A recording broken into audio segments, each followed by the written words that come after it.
Hey, welcome to ScreenCrush Rewind, I'm Ryan Arey. So there were some really unexpected announcements at Star Wars Celebration this year. We got a few trailers for Disney Plus shows, most of which we're not allowed to watch yet, but we also got confirmation of real, actual Star Wars movies. Yeah, we've heard this before. Yeah, I know, Lucasfilm has given us a lot of false starts, which I'm going to talk about in a second, but it seems like they have finally regrouped and have a plan for the future and the past of this galaxy. I am cautiously optimistic because it looks like Lucasfilm is finally correcting their early mistakes, because let's face it, the studio has made an enormous amount of errors in the past 10 years, and it squandered what was the most anticipated Star Wars trilogy of all time. Somehow Palpatine returned. In a little bit, I'm going to talk to a couple of Star Wars experts, Colton Ogborn and Dodd Seitz, about this, but first I want to tell you why I'm so excited and why you should be excited about these announcements. But let's look back at how we got here so we know exactly how Lucasfilm has been doing us wrong. So when Disney bought Lucasfilm in 2012, the studio was not currently ramped up to make a lot of Star Wars content. There were lots of unused scripts for a show called Star Wars Underworld,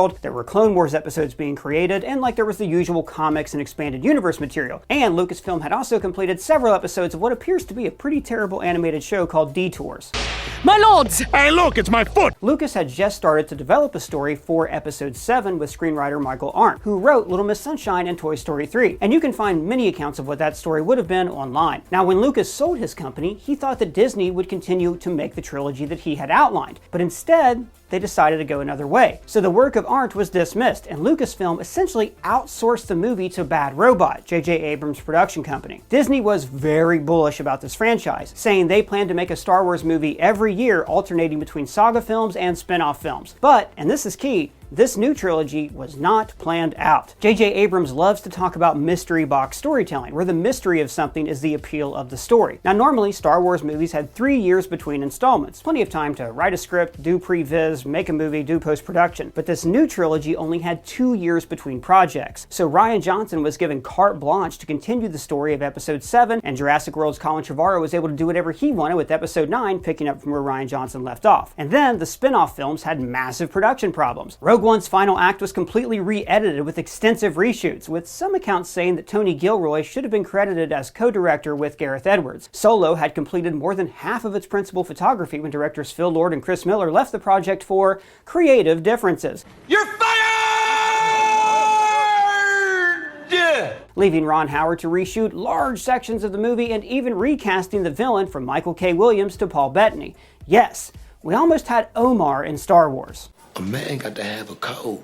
And then other spin-off movies like Josh Trank's Boba Fett film were killed in development. Solo was the first Star Wars movie to arrive to roars of apathy, so Lucasfilm decided that, the original trilogy character shouldn't be recast. Well, that's silly. We just don't care about a young Han Solo movie. Doesn't really matter who's playing him. Exactly. Lucasfilm took the wrong lesson from Solo's failure. So now we have to squint at deepfake Luke and pretend it's Mark Hamill. I mean, look, VFX artists are great. They're trying. But guys, this is not a human being. And The Last Jedi was one of the best-made Star Wars films ever, but it was maybe too brave where The Force Awakens was too timid, and The Last Jedi spurned on a massive, very vocal backlash from a minority of fans. Hey, what do you mean a minority of fans? We are Legion, aren't we, guys? Hate Last Jedi, down in the comments. The movie made $1.3 billion. A lot of people loved it. Now, it was weird watching Luke Skywalker milk a sea cow, but a lot of people liked the movie.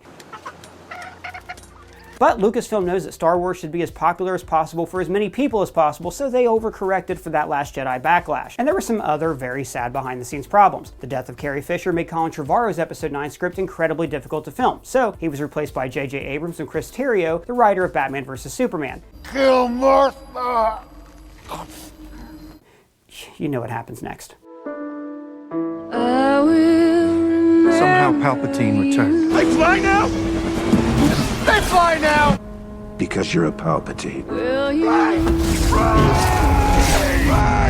the fuck is Ben? So Disney's plan for Star Wars films crashed and burned. Luckily, their little side experiment, The Mandalorian, was a massive success, and it arrived just before the pandemic when people started to exclusively consume Star Wars at home. And then we started getting all these announcements about new movies. Ryan Johnson was getting a trilogy. Dan and Dave from Game of Thrones were getting a trilogy. Kevin Feige, Taika Waititi, they were all making movies. Patty Jenkins was getting a Rogue Squadron movie, and they even showed a teaser for it where she went to a fighter jet. It seemed like Lucasfilm was just hiring whatever director had just had a hit, and then just kind of counting on them to do their thing. So they were essentially copying the success of other studios. Whereas Marvel Studios is great at finding indie talent like John Watts or Taika Waititi, Lucasfilm is always playing catch up. Now, I should say that it's normal for a studio to start projects that don't work out. It's part of the process. But it's not normal to announce the projects at an early stage in such a public way. It seemed like Lucasfilm was trying to keep up appearances while doing damage control behind the scenes, and too much content went to Disney+.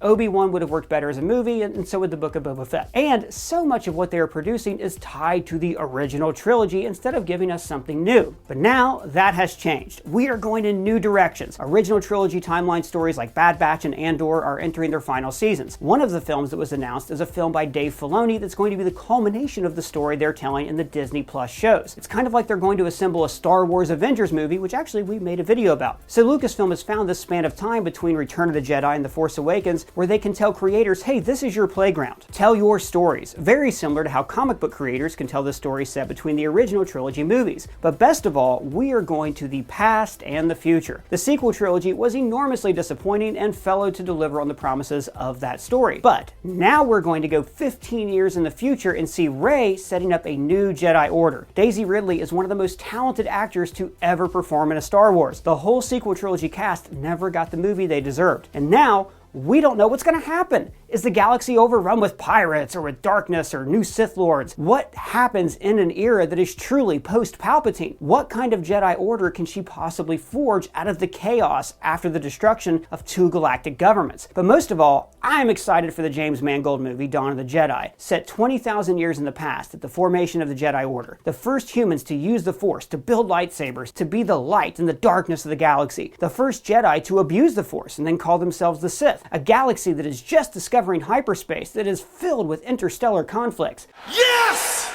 Yes! Yes! James Mangold is a hit factory. The man is on an incredible hot streak, and now the guy who gave us this, Don't be what they made you. is going to bring us into a whole new era of Star Wars. I could not be more excited. But that's just my thought on the upcoming Star Wars movies. I'm joined here by two of my favorite people. We've got Colton Ogburn and Dodson Sight. So Colton, I want to start with you. So what were your thoughts on the Star Wars Celebration announcements, the movies, and what are you most excited for? Are we getting back on track here? What's up? I'd say the key thing I was most surprised by and that I'm now excited about is that Daisy Ridley is coming back as Rey. Had you asked me yesterday, are they going to announce anything new with like sequel trilogy stuff? I would have said no. It's too toxic. There's too much of a chunk of the fan base that, they're just a toxic portion. But then even the non-toxic portion, weren't pleased with the sequel trilogy. So I figured we'd either be seeing High Republic stuff or jump forward 1,000 years before we get our next Star Wars movie. I really wasn't even expecting any movie announcements, to be honest with you. I thought maybe they'd stick with Disney Plus. Maybe we'd get a movie like Taika Waititi's movie or something like that. I know they canceled Feige's movie, right?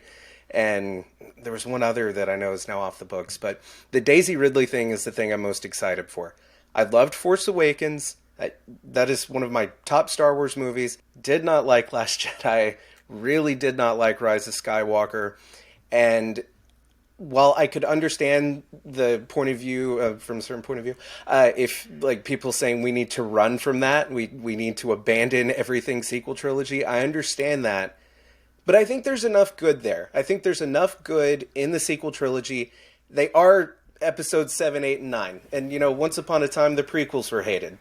I think in the future, I think the sequel trilogy will maybe be looked at with maybe a little bit better, maybe just a smidge better than it is now. So I think it's important not to just abandon it, pretend like it didn't happen. It's there, it's canon, so I'm glad they're doing it. I'm curious, you mentioned, Ryan, when we were talking, maybe it'll be 10, 11, and 12. I don't know. It kind of sounds like it with it being a trilogy. I mean, if they're announcing a trilogy, you would think that it's probably going to be 10, 11, and 12. Her rebuilding the Jedi Order is going to be neat. To touch on the other things that they showed, Acolyte, very excited for that. Skeleton Crew. I'm a little skeptical of a Mandalorian movie. TV shows going theatrical it never really goes well, so I'm a little curious what they're going to do with that. But overall, I'm excited. So you bring up a good point, which is, okay, these movies exist, we're stuck with them, we can't ignore them. At one point, like you said, people hated the prequels, but then we started to get kids who watched the prequels, they grew up, and they started to have fun with the aspects that weren't as good. Like, how many I hate sand memes have you seen? The meme of, like, one of the worst scenes in Attack of the Clones where Anakin and Padme are rolling in the grass, that is one of my favorite all-time Star Wars memes. So I think the Star Wars fans do come around eventually, and we accept kind of a reluctant joy in the bad things. Like, we kind of come to embrace those.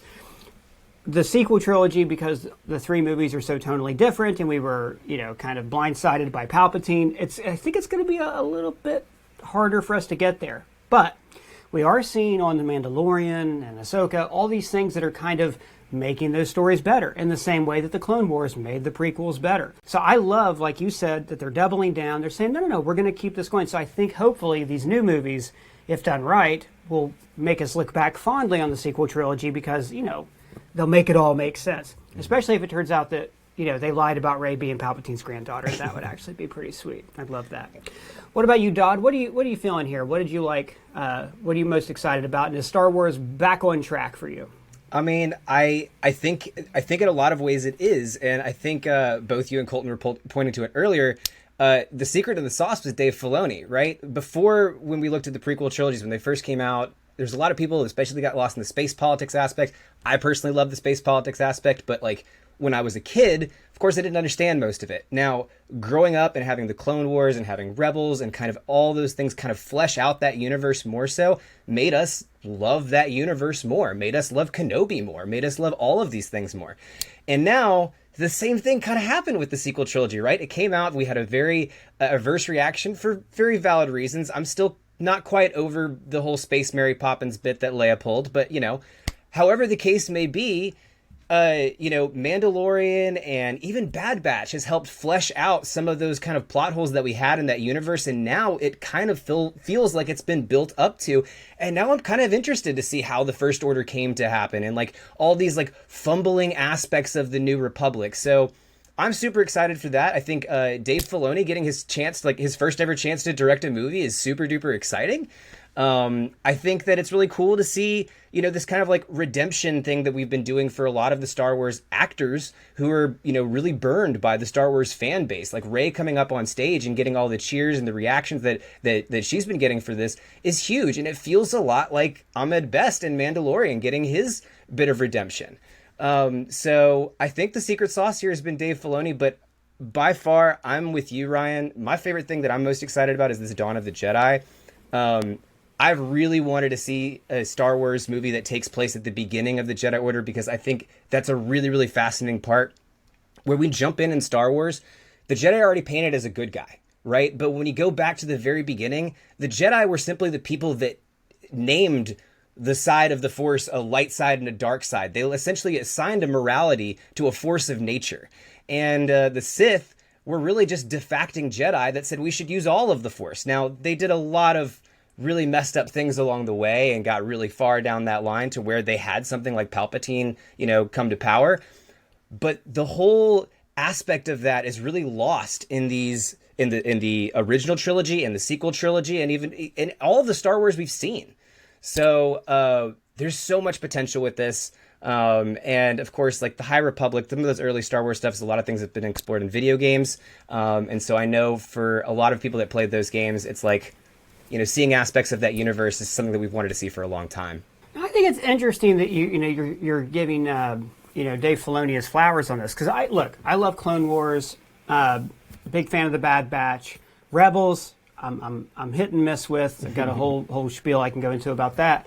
Dave Filoni to me is somebody who, from what we've seen, so Dave Filoni's influence on The Mandalorian has grown, and I think you can definitely see it this season. I think Dave Filoni is great at making sequels to his own Star Wars stories. Like if you have seen Clone Wars and Rebels, then you're really digging this season The Mandalorian. But if you haven't, then you're totally lost. I think that with him, because he's such a Star Wars nerd, that there is a lot of story baggage that comes with him. he gets Star Wars in a way that that J.J. Abrams never did. He went viral for that explanation of, well, if Qui-Gon hadn't died, this and this and this would have happened and things like that. Like, he articulates all that really well. So he does cut to the heart of it. That's a failing for Anakin. He doesn't have the family that he needs. He loses his mother in the next film. He fails on this promise that he made, Mother, I will come back and save you. And Star Wars ultimately is about family. I do think, though, that, like Colton said, you look like the X-Files movie. Anytime you try to make this jump and you go, okay, so we're doing all these things from TV shows and you have to watch all these TV shows to understand this movie.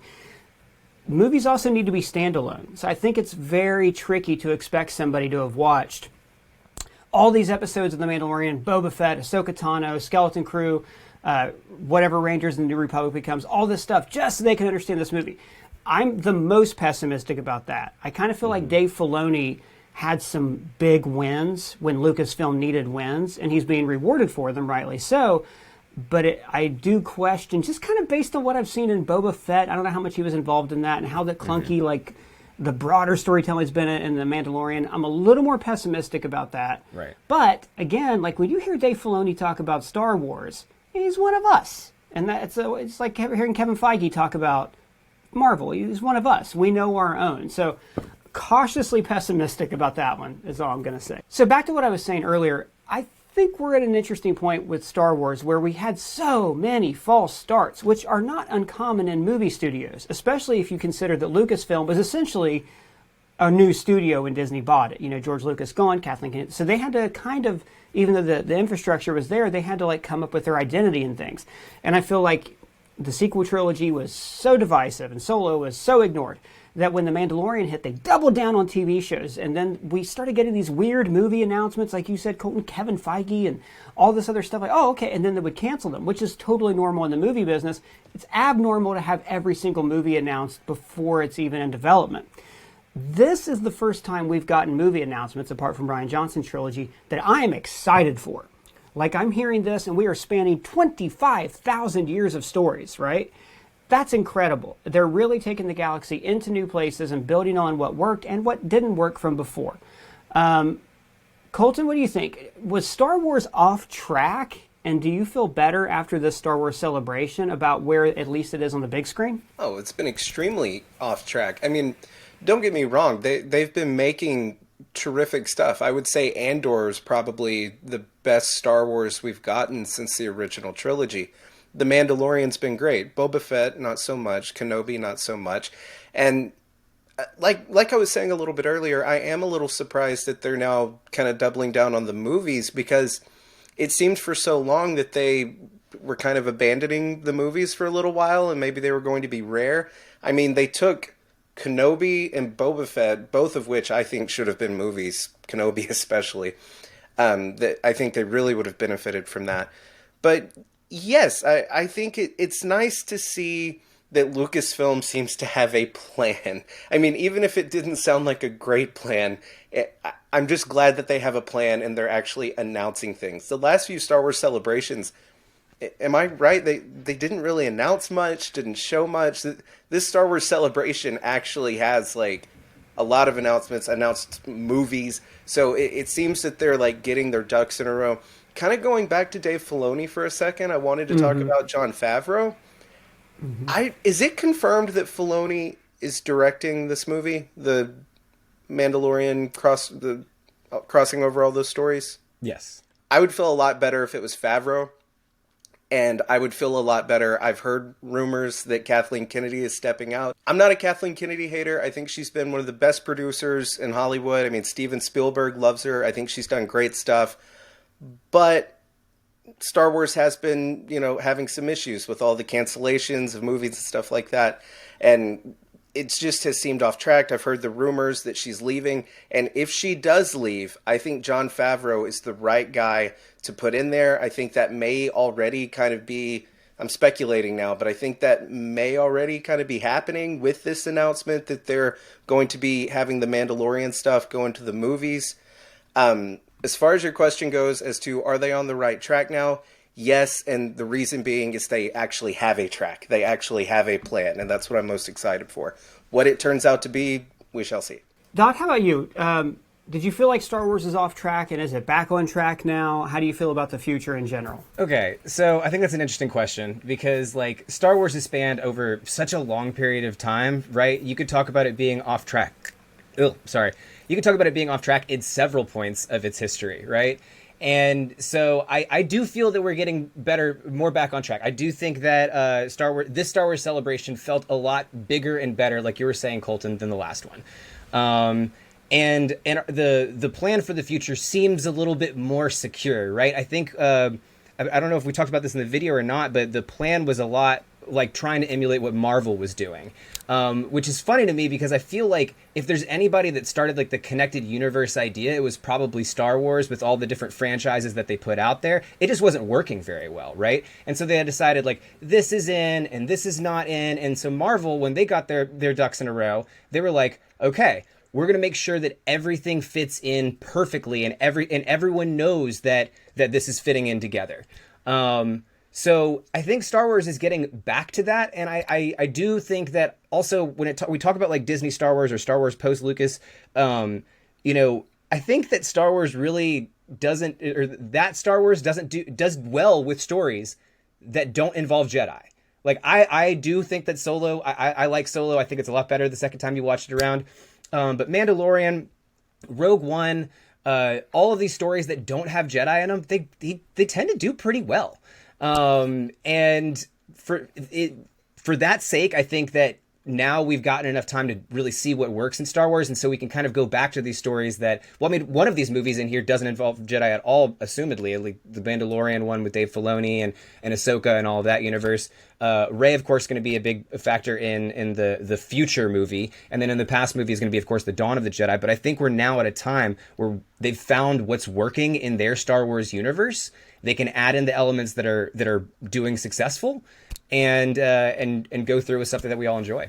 Yeah, and I think that's a great point because up until now, what we've seen is a lot of reactionary decisions. You know, when Lucasfilm was first purchased by Disney, Disney said, okay, we want two things. We want everything to look and feel or take place around the time of the original trilogy, and we want a movie every other year. They were going to do a saga movie and then a spin-off movie, basically for the next 100 years. I remember them saying this, like, indefinitely, right? And then, of course, actual production happened, and it's a lot harder to make a movie in 2 years. And I think they rushed things so much. Like, we all know the story about, Michael Arndt having this script and working on it, and it had this whole thing Lucas worked on. Then it got, like, trashed, and so J.J. Abrams wants to do his own thing. Like, there's all these stories leading up to this that just basically said Lucasfilm didn't take the time to sit down, map out a plan. You talk to anybody in Hollywood, they'll all tell you the same thing. They ran into it first, head first. Even with Rise of Skywalker, Colin Trevorrow walks or is fired or whatever. Instead of, hold on, guys, let's figure this out. Well, we got a deadline to make because the Rise of the Resistance ride is coming out at Disney and Galaxy's Edge, and it ties into that. So we need a movie to promote that, right? So a lot of decisions are being made from a business standpoint. Now I feel like the dust is settled. They've whetted our Star Wars appetite with these shows, and they're actually able to say, okay, let's find our people. Let's find our creators. Let's do this right. Let's not necessarily think we have to run out a new Star Wars announcement every other day about some trilogy that may not get made. So what I'm seeing is a lot more confidence in what's essentially a brand new studio, like since Disney bought it. Yeah. And it makes me really optimistic for what's going to happen. I think that, Dodd, you said that they're the first interconnected universe. I would argue that's Star Trek because we, for a long time, just had the Star Wars trilogy. But Star Wars does this better than anybody else right now. Despite some, you can kind of tell with The Mandalorian, there are some problems behind the scenes, or there's some stuff that makes this clunky.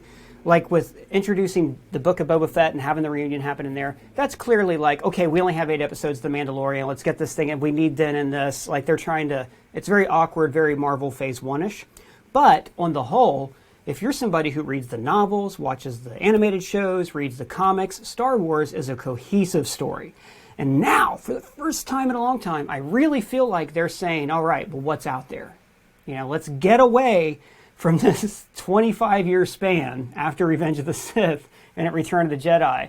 And let's really stretch our legs. And I am so excited for what's going to happen. No, I mean, I think that's great. I think the fact that, you're right, everything is on the table. Acolyte, I think, is a huge thing for Old Republic fans to get into, and these past stuff, like that is stuff that for years people have just pined. If like, what if? Okay, and people have explored themselves. I mean, like they have multiplayer games where you can actually pick your character and exist in that universe, and now that universe is being able to be brought to life. The fact that everything is on the table, I think is really, really exciting.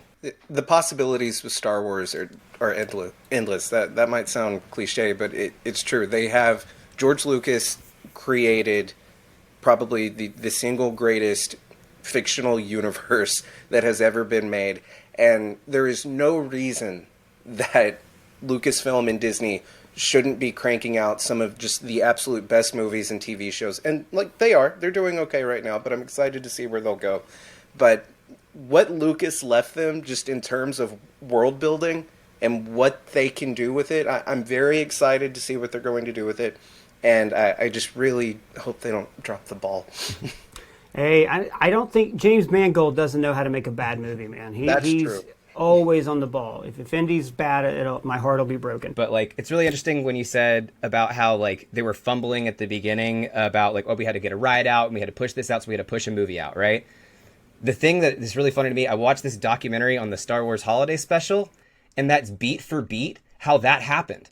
And it's funny to see Disney kind of learn that same first lesson that Lucas learned from the Holiday Special in the sequel trilogy. Like, he had to meet a deadline, and then they rushed through everything, and then all of a sudden no one was attached to the property that was really understood the property, and then, we got the Holiday Special. And we'll assemble our mini transmitters together. Let us work slowly or methodically, because this is a job for doing well. Dodd, are you implying that the Holiday Special is not good? I watch love it every the Holiday year. I think Special. it's amazing. Yeah, I can It's the sing best piece the of Life Star Day Wars song ever. right now off the top of my head. Yeah. All right. Well, guys, thanks both of you very much for joining me. Dodd, where can the people find you? You can find me on Twitch, TikTok, or Twitter at Roos_Bane. And Dodd, of course, writes for us here on ScreenCrush. You can always check out his work. And Colton, where can the people find you? You can find me on Twitter at Colton Ogburn and videos here on ScreenCrush. And, of course, we want to hear from all of you. What do you think of all this? Are you excited about Star Wars Celebrations announcements? Let me know down in the comments below, or feel free to at any of us on Twitter. And if it's your first time here, please subscribe and smash that bell for alerts. For ScreenCrush, I'm Ryan Arey.